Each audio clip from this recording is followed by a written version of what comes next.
আমি কি ভুল করেছি, অন্যায় করেছি যে একজন যে বহিরাগত, প্রথমত ওর তো এখানে আসারই কথা না। সে ব্যক্তি পরিচয় দিয়েছে রোকেয়া হলে থাকে, বলতেছে রোকেয়া হলে থাকে আমাদের বোনেরা। বহিরাগত এনে ছাত্র দল সমর্থিত প্যানেলের লোকজন তারা প্রচারণা করাচ্ছে লিফলেট দিয়ে। বহিরাগত কোনো ব্যক্তি এসে সে লিফলেট বিলি করবে, কিন্তু তাকে জিজ্ঞেস করা যাবে না আপনার ক্যাম্পাস কোনটা বা আপনার ডিপার্টমেন্ট কোনটা, আপনার হল কোনটা।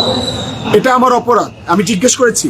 তারপরে কথা হচ্ছে সে ব্যক্তি পরিচয় দিয়েছে সে রোকেয়া হলে থাকে, এটা তো সাফ। এটাকে তাকে জিজ্ঞেস করা যাবে না সে কোন হলে থাকে। রোকেয়া হলে থাকে বলতেছে, রোকেয়া হলে থাকে আমাদের বোনেরা, রোকেয়া হল আমাদের বোনেদের হল। এটা যদি একজন হয়তো তাহলে একটা কথা ছিল, একাধিক ব্যক্তি এরকম কাজ করছে। অনেক নেতা কর্মীরা যারা বিভিন্ন দলের এজেন্ডা বাস্তবায়ন করার জন্য ডাকসু প্রার্থিতা করছে, তারাও তো বলছে যে নিরাপদ ক্যাম্পাস দিবে, নিরাপদ ক্যাম্পাস দিবে। নিরাপদ ক্যাম্পাস আসলে কিভাবে দেবে? বহিরাগত এনে তারপর ক্যাম্পাস দিবে? যে বহিরাগত বলছে যে আমি রোকেয়া হলে থাকি, যে বহিরাগত তার ক্যাম্পাসের বোনেদের মান সম্মান নষ্ট করছে।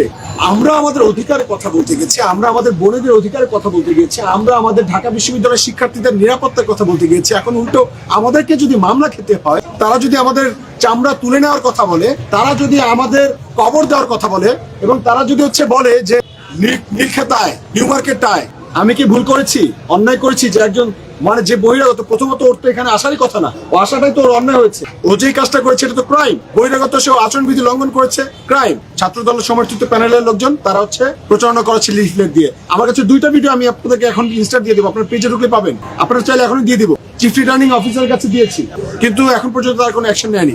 এখন দোষটা আসলে মূলত কার? যে অভিযোগ দিয়েছে তার, নাকি যে অন্যায় করেছে তার, নাকি তাকে যারা ভাড়া করে নিয়ে এসেছে ক্যাম্পাসে, যারা ক্যাম্পাসের শিক্ষার্থীদের নিরাপত্তাকে হুমকির মুখে ফেলেছে, ঝুঁকির মধ্যে ফেলেছে তাদের? এখন প্রশাসনের কাজ কি? তারা কি এটা বিচার করবে, নাকি তাদের শিক্ষার্থীদের উপরে এরকম মামলা করবে, মব করতে যাবে, কেউ মারার হুমকি দিবে, সেটাকে তারা প্রশ্রয় দিবে? প্রশাসনের নির্লিপ্ততা কেন? তারা আসলে ডাকসুর এই নির্বাচন খেলা যেটা এখন দেখতেছি, আসলে এটা কেন করছে? তাদের এজেন্ডা কি? তারা কার মদতে এগুলো করছে?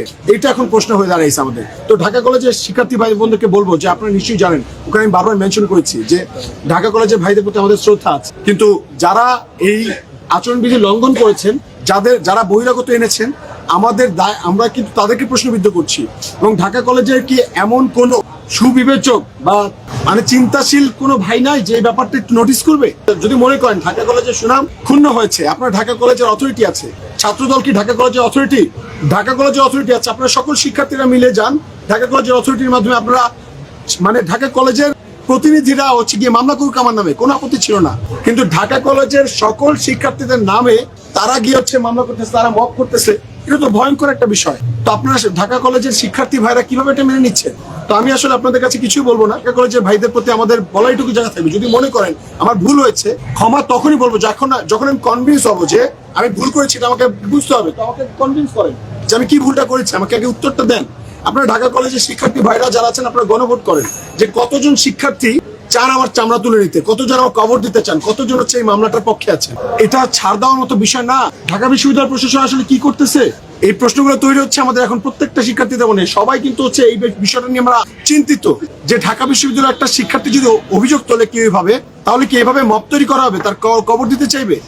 ঢাকা বিশ্ববিদ্যালয়ের শিক্ষার্থীরা আমরা বিশ্বাস করি যে যারা এরকম বিভিন্ন দলের এজেন্ডা বাস্তবায়ন করতে এসেছেন, আপনাদের কোনো অযৌক্তিক কর্মকাণ্ডের বিপরীতে কেউ যদি যৌক্তিকভাবে প্রশ্ন তোলে, অভিযোগ তোলে, আপনারা সেটা অ্যাড্রেস না করে যদি তাকে ক্ষতিগ্রস্ত করার চেষ্টা করেন, তাহলে বুঝে নিতে হবে এই কাজটা ছিল ফ্যাসিবাদের কাজ, স্বৈরাচারের কাজ, হাসিনার কাজ, ছাত্রলীগের কাজ, আওয়ামী লীগের কাজ।